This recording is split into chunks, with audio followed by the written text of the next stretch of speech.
What is God like? Or maybe, since this is an exploration of Jesus' Sermon on the Mount, a better question would be, what is the God Jesus calls Father like? This clarification is important because people have various conceptions of the divine. Alcoholics Anonymous is famous for inviting people to believe in the God of their understanding. In my previous post, I shared the results of a 2005 study by sociologists at the University of Baylor. Americans who believe in a deity hold four distinct and often conflicting conceptions of God. I've argued throughout this series that Jesus is inviting people to reimagine their understanding of the one he calls Father. The whole sermon is Jesus exploring the ramifications of how he answers the question, what is God like? In Jesus' day, people thought the divine interacted with you based on your behavior. We see this in John 9, where Jesus and his disciples come across a man born blind. The disciples asked, who sinned, this man or his parents, that he was born blind? They assumed the man's blindness was a punishment. What they did not understand was why God punished the man. As another example, in Luke 13, Jesus brings up a tower that fell over and killed 18 people. Jesus asks if the tower fell on them because they did something wrong. Then he offers a very clear answer.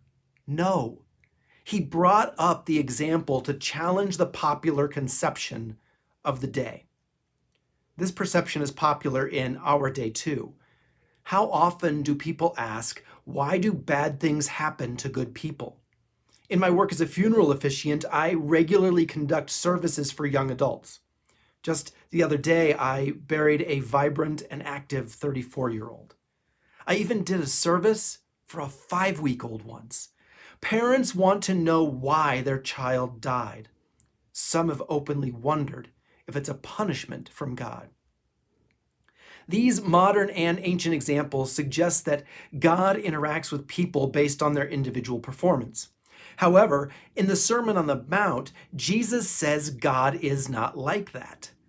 In Matthew 5:44-45, Jesus says, love your enemies and pray for those who persecute you, so that you may be children of your Father in heaven.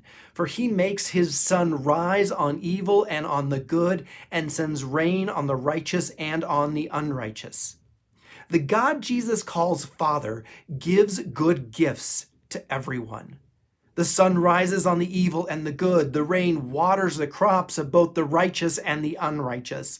God does not distinguish between those who love God and those who do not. God loves all and works for the good of all. So if that is true, how do we make sense of the bad things that happen? When preaching at a funeral on a topic, I invite those gathered to reimagine where God stands in relationship to history.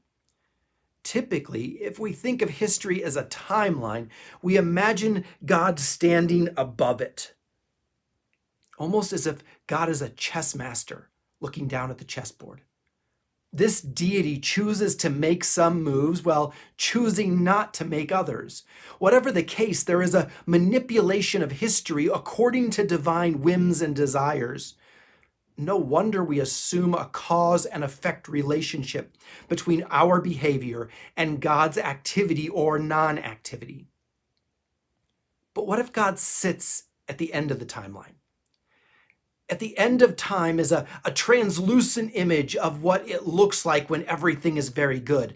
Behind this image of perfection, history unfolds.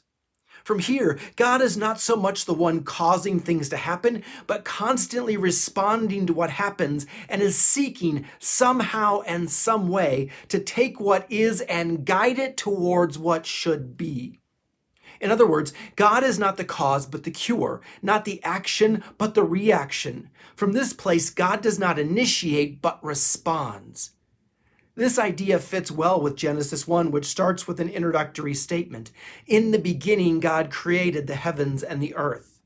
Those words are not about the creative act, rather they are telling us what is coming. This means the actual story of God's action begins where things are as they were, formless and void, and darkness covered the face of the deep. God looks at the formless void, the darkness and the chaos, and speaks into it. The first words, "Let there be light," mark the first step of bringing order and peace into what is. God already sees the end and knows we will only get there if the sun rises for everyone. Getting to the end requires the rain to fall on the righteous and the unrighteous. We only get what should be when we mirror our heavenly parent by loving our enemies and praying for those who persecute us. Relentless love given to those who deserve it least is the weapon of the Jesus revolution.